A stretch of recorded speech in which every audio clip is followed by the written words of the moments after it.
어저께까지 그 천상철 기자하고 진도 팽목항에서 같이 취재를 했었잖아요. 네, 그렇습니다. 네, 방금 천상철 기자가 얘기한 원인 중에 기상 악화 외에 네. 방금 스마트폰을 가지고 설명을 했지만 구조 작업이 어려워진 이유가 한 가지 더 있다고 했습니다. 좀 네. 자세하게 설명을 해주시죠. 네, 그렇습니다. 저희가 이제 준비한 CG도 있을 텐데요. 예. 그리고 제가 일단 모형 배를 가지고 나왔는데 이 배를 보면서 좀 설명을 드리면 네. 배의 왼쪽이 자연이라고 그러고 예. 이제 오른쪽이 우연이라고 그러는데 네. 현재 그 침몰한 배는 이 상태에서 침몰을 했다가 예. 배의 자연 쪽이 바닥 쪽으로 눕혀져 있는 상태입니다. 네. 그러니까 약간 이런 여기가 해저라고 보면 예. 이런 상태로 돼 있다고 보면 되는데 네. 수심에서 내려가서 제일 먼저 수색 작업을 펼치기 쉬운 이 우연 쪽을 예. 처음에는 이제 수색 활동을 펼친 거죠. 그러니까 먼저 접근하기 쉬운 장소부터 수색이 이루어졌던 거군요. 그렇죠. 예. 그러니까 여기서 통해서 이제 한 180여 명의 실종자들을 예. 이제 수색을 해서 이제 인양을 했는데 예. 현재 요 부분들은 우연에 있는 부분들은 사실상 수색이 완료된 상황입니다. 네. 이제 남은 것들은 이 해저 쪽으로 누워 있는 네. 자연에 있는 이렇게 객실들을 수색을 해야 되는데 네. 통로가 사실상 우연을 통해서 들어가서 여기 네. 밑바닥까지 들어가야 하는 상황입니다. 네. 그렇다 보니까 이 높이만 해도 22m 정도가 되거든요. 네. 중간중간에 보면 격실이 있는 거죠. 그렇죠. 격실도 있고 그리고 배 안에 있었던 가구라든지 그리고 네. 침대, 이불 뭐 이런 것들이 있다 보니까 그것을 해치고 밑바닥까지 가는 작업이 엄청나게 지금 난이도가 높은 작업입니다. 네. 기상 악화도 문제이긴 하지만 지금 수색이 완료된 우연 쪽 예. 말고 반대편 쪽에 있는 그렇죠. 자연 쪽까지 접근하기가 쉽지 않기 때문에 그렇습니다. 지금 수색이 더 어려움을 겪고 있다 이런 말씀이신 거죠. 예, 맞습니다. 네, 방금 박준혜 기자의 뉴스를 저희가 들어보면 지금 선박직 직원 15명 모두 구속이 됐습니다.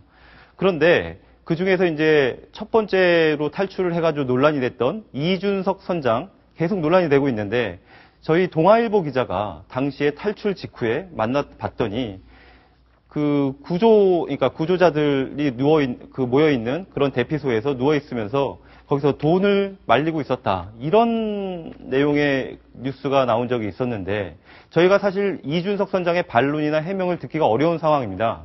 지금 구속 수감돼 있는 상황인데 어저께 한 변호사가 그 이준석 선장을 접견하고선 어제 그 한 라디오 방송에 나와서 나온 인터뷰가 있었습니다. 그 인터뷰를 먼저 들어보겠습니다. 이제는 뭐 문제될 게 없다라고 해서 이제 옷도 좀 갈아입고 뭐 좀 가지러 선장실을 가겠다. 예. 이제 해서 선장실로 갔지 않습니까? 예. 그 상황에서 갑자기 배가 기우뚱하고 이게 넘어가는 그런 현상이 나타나니까 예. 선장이 이게 무슨 일인지 놀래서 그 상태에서 조타실로 뛰어왔다고 합니다. 선장이 그런 얘기를 합니다. 핸드폰이나 지갑은 모두 선장실에 놔두고 그렇게 온 상황이다. 예. 들으신 인터뷰를 보면 이준석 선장은 별로 잘못한 게 없는 것 같습니다. 그리고 지갑을 배에다 놔두고 탈출을 했기 때문에 자기는 돈이 없었고 그러니까 돈을 말릴 수 있는 그런 장면도 누군가 목격했다는 거는 거짓말인 것처럼 이렇게 비춰질 수가 있는데 저희 뉴스탑10 제작진이 그 당시의 목격자를 추가로 찾아내가지고 인터뷰를 했습니다. 그 인터뷰 이어서 보시겠습니다. 네, 거기 칠루실에 같이 있었어요. 가장 먼저 봤습니다, 나. 옆으로 누워가지고, 가슴 섰던 이제, 밑에까지 쫙 말리고 있었어요, 돈을. 몸으로 좀 가리고 말렸어요. 선장이 직접 말리고 있었어요. 이게 칼로 누워가지고, 뭐 다 가져간다 그래가지고, 그냥 모르겠어요. 다 주더라고요, 또. 봐주진 않고, 이제 뭐 몇 장만 가지고 가더라고요, 또.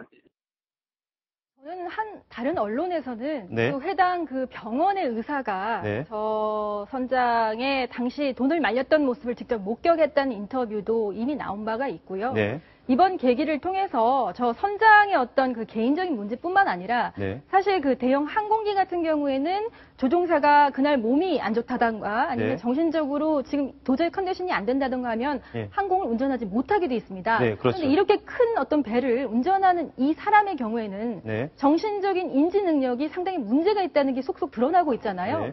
지금 바로 이 상황도 본인이 어떻게 보면 잘못을 했고 이미 선장임에도 불구하고 수백 명이 죽은 이 상황은 본인이 책임을 져야 된다는 그렇죠. 어떤 예. 책임의식이 있어야 되는데 본인의 변명만 자꾸 하는 것 같아서 정말 참담하고요. 이번 일을 계기로 좀 선장의 어떤 그 인지 능력이라던가 자격 조건을 좀 강화해야 된다고 생각이 듭니다. 네, 김정은 기자 지적을 해주셨지만 방금 변호사와 그리고 저희가 저희가 접촉한 그 추가 목격자의 얘기도 상당히 반대되는 얘기들이 많습니다. 그런데 그 앞으로 이 선장뿐만 아니라 네. 선장 말고도 선원들, 항해사, 조타수 그런 선원들이 있는데 네. 거기서도 다 말이 다르지 않습니까? 네, 그렇습니다.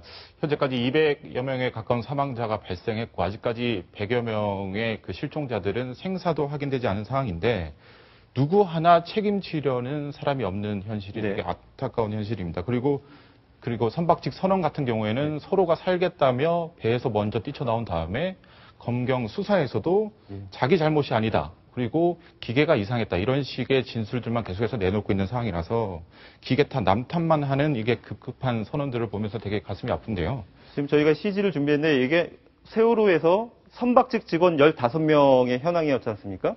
그다음에 이준석 선장이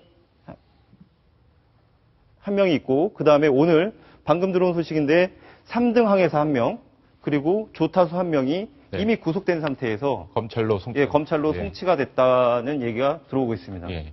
나머지 12명, 이미 구속된 12명에 대해서도 아마 속속 수사가 마무리된 대로 검찰로 송치가 될 것으로 보입니다. 그렇죠. 근데 중요한 거는 지금 네. 15명이 구속이 됐는데 네. 검찰에서 어떤 조치를 취했는가 봤더니 예. 이들을 다 다른 교도소나 다른 방에 이제 격리를 시켜놓은 거예요. 왜 그런 거죠? 이게 사실상 중요한 게 공간적인 제약을 둬가지고 네. 이들이 서로 사고 당시에 어떤 일을 했는지에 대해서 입을 맞출 수 있기 때문에 네. 그런 것을 미연에 방지하고자 예. 이게 교도소나 그다음에 해경에 있는 그런 곳으로 수감으로 한 것으로 이제 저희는 알고 있습니다. 예. 네. 그러니까 서로 입을 맞추려고 한 정황이 사실은 이번 그 수감소 장소를 선택하기 이전부터 굉장히 많이 발견되고 있었지 않습니까? 네. 아마 그걸 방지하기 위한 것이겠죠. 네, 그렇습니다. 자, 지금까지 수사 상황과 구조 현장 소식을 정리했습니다.